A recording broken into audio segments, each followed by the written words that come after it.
মুক্তিযোদ্ধারা বক্তব্য দিতে পারে না, কথা বলতে পারে না, বিবৃতি দিতে পারে না। আমরা এটা কি জুলাই করলাম? কিন্তু সমন্বয়ক নামে চাঁদাবাজি, তারা বিভিন্ন জায়গায় জায়গায় মব সৃষ্টি করে মুক্তিযুদ্ধের পক্ষের মানুষদেরকে হয়রানি করেছে। জুলাইয়ের কোনো অর্জন নাই। মুক্তিযুদ্ধের বিষয়গুলো নিয়ে যখন আমরা আলোচনা করলাম, কেন আলোচনা করেছিলাম?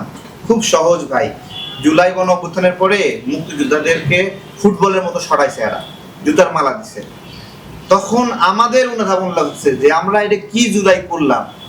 এই জুলাই কেমন জুলাই যে মুক্তিযোদ্ধাদের উপর চড়াও হচ্ছে, মুক্তিযোদ্ধারা বক্তব্য দিতে পারে না, কথা বলতে পারে না, বিবৃতি দিতে পারে না, তাদের স্বাভাবিক রাজনৈতিক সভা সমাবেশ করতে পারে না, তাদের রাজনৈতিক অধিকার হরণ করা হচ্ছে। তখন না আমরা সিদ্ধান্ত নিলাম যে আমরা তো সবসময় মজলুমের পক্ষেই কথা বলছি, তাহলে আমরা মুক্তিযোদ্ধাদের পক্ষে দাঁড়াই। এবং আমরা এর আগে আমরা মুক্তিযোদ্ধাদের নিয়ে এত বেশি কনসার্ন ছিলাম না, কারণ তারা স্ট্রং এনাফ ছিল, তাদের রাজনৈতিকতা শক্তিশালী ছিল। কিন্তু যখন দুর্বল হয়ে গেল, সেই দুর্বল অবস্থায় আমরা মুক্তিযোদ্ধাদের পক্ষে অবস্থান নেব নাকি শক্তিশালী জামাতের পক্ষে অবস্থান নেব? যারা আগে মনে করতো যে মুক্তিযুদ্ধে তাদের ভুল অবদান, এখন এসে মনে করতেছে যে রাজাকার পরিচয় সম্মানের। আমরা কি সেই রাজাকার পরিচয় সম্মানের এটাকে স্ট্যাবলিশ করতে দেব? বলেন। এই জুলাইয়ে দুটা কাজ খুব ভালোভাবে হয়েছে। একটা হলো এই ৭১-এর মুক্তিযুদ্ধের চেতনাকে মাটি চাপা দেওয়া হয়েছে, এবং তারা এই জুলাইকে ক্যাবলা বানাইছে, এবং জুলাইকে ক্যাবলা বানায় পূজা করার জন্য তারা জেলায় জেলায় জুলাই খুঁটি বানাইছে। এবং শহীদ মিনার স্মৃতিসৌধ যে এরকম, এইরকম তারা জুলাই খুঁটিকে এখন ফুল দিবে, জুলাই খুঁটিকে তারা পূজা করবে। এই হলো জুলাইয়ের একটা অর্জন। আর একটা জুলাইয়ের অর্জন কি? কিছু সমন্বয়ক নামে চাঁদাবাজি ছিল, তারা বিভিন্ন জায়গায় জায়গায় মব সৃষ্টি করে মুক্তিযুদ্ধের পক্ষের মানুষদেরকে হয়রানি করেছে, তাদের সম্পদ কেড়ে নিয়েছে, এবং সেই সম্পদগুলো যদি আপোষে না দেয় তখন তাদেরকে বানায় দিয়েছে আওয়ামী লীগের দোসর। এই ২ জুলাইয়ের অর্জন ছাড়া জুলাইয়ের কোনো অর্জন নাই। আমরা এরকম আন্দোলন নিয়মিতভাবে বিভিন্ন সময় করেছি, নিয়মিতভাবেই জেলে গিয়েছি, নিয়মিতভাবেই গুম হয়েছি, এবং এই দেশের মানুষ সবাই মিলে আন্দোলন করেছে এই জুলুম, এই গুম, এই হত্যা, এই নিপীড়ন থেকে মুক্তি পাওয়ার জন্য।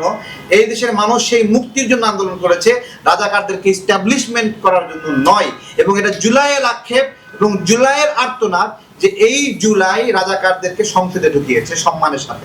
ডক্টর ইউনূসকে সরকারের উচিত মানে যাইতে না দেওয়া, কারণ উনি বাংলাদেশের সার্বভৌমত্বটা পুরাই বেচালাইছে একটা দেশের কাছে।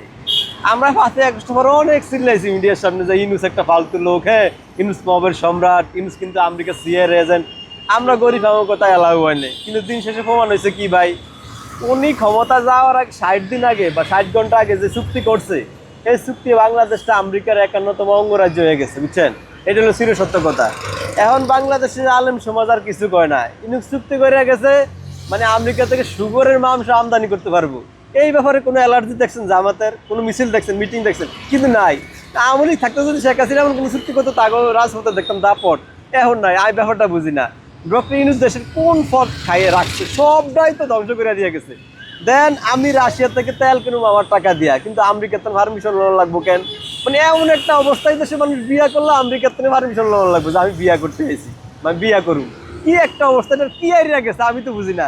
ধরেন শেখ হাসিনা যাই খারাপ কন, একটা চুক্তি দেখান তো, যে চুক্তি ধরে বাংলাদেশের কাছে বাংলাদেশে মানে আবদ্ধ করে গেছে।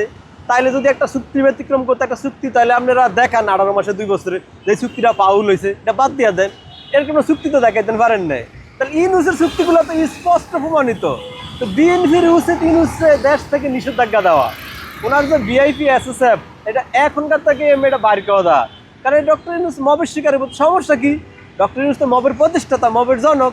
ডক্টর ইউনূস গ্রামীণ ব্যাংকেরও জনক, ডক্টর ইউনূস মবেরও জনক। গ্রামীণ ব্যাংক দিয়ে তো অনেক আয় করছে, তো মব দিয়ে কিছু একটা হইব না? মব ওনার হয়ে পড়বো না?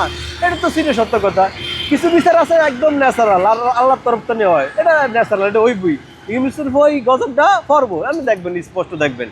এখন বিষয় হলো ডক্টর ইউনূস বাংলাদেশে কইরা গেল কি? আর হেডা কোন ভাই আছে দেশটা, কিছু বাকলা বুকলা আছে দেশের। বর্তমান দেশে দরকার জ্বালানি, দরকার গ্যাসের, কিন্তু আমরা যুক্তরাষ্ট্র থেকে বোয়িং বিমান কিনতে আছি। আমরা এই সময় বোয়িং বিমান দিয়ে কি আইয়ে যায়? কম দামি বিমান বেশি দাম দিয়া কিনতে হইব। এমনকি আপনার দেশে যদি টাকা নাও থাকে, বাংলাদেশে জমিন বেচা হইলো আপনার বোয়িং বিমান কিনা লাগবে, কারণ এটা আমেরিকার চুক্তি। এইটা বাদ দেওয়ার মতো হিম্মত বিএনপির নাই। বিএনপি কি চোখ রাঙায় কথা করার মতো ইয়া আছে? এরকম হিম্মত আছে? নাই। তাইলে কি করে গেছে দেশের? আপনি একটু হিসাব লন। ইউনূসটা কি করা দরকার? বিএনপি হয়তো ইউনূসের লাগে কোনো নেগোসিয়েশন করছে, এই জন্য ইউনূসরে পার্সোনালি অ্যাসেসর দিছে। তবে এই দেশের জনগণ ইউনূসরে ছাড়বো না, জীবনও ছাড়বো না, কারণ ইউনূসই বাংলাদেশটা ধ্বংস করছে। আর ইউনুসের যারা সুসন্তান রুহানি সন্তানেরা আজকে তারা এনসিপি কই? আপনি জাপানি লাইট মারলো কি এনসিপি টোকায় পান? 1 বছর পরে পাইবেন? এরা ডাইনোসরের মতো বিলুপ্ত হয়ে যাবে, খুঁজেও তো পাইবেন না। তাহলে মাঝে দিয়ে আয়া একটা ভাসমান কচুরি বানা দেশটাই তো খাইয়া দিল। 5ই আগস্টের পরে শুধু একটা হাসিনার সামনে পতন হয়েছে, কোনো দুর্নীতির পতন হয়েছে? কোনো ধর্ষণ, মারামারি, কাটাকাটি, খুন খারাপি পরিবর্তন হয়েছে? সব কিছু চলে আগের মতো, আরো 6 গুণ বেশি স্পিডে চলে। আমি সংসদে দেখছি 18 লাখ টাকা জিনিসপত্র 58 লাখ টাকা দেওয়া হয়েছে। তার মানে দুর্নীতি সংসদ থেকে শুরু। তাইলে মানে এই দেশে হয়েছেটা কি? পরিবর্তন হয়েছে কি? এর কোনো কিছু পরিবর্তন হয়েছে? কিচ্ছু হয় না ভাই। দিন শেষে জনগণ ঠকছে। এই জুলাই একটা ধরেন ঠান্ডা মাথার একটা বাটপারি, আর ওটার প্রথম বাটপার ডক্টর ইউনূস। মানুষের ইমোশনাল নিয়ে একটা ব্ল্যাকমেল করে একটা বাটপারি করছে, ঠান্ডা মাথায় বাটপারি করে এই দেশটাকে খেয়ে দিছে।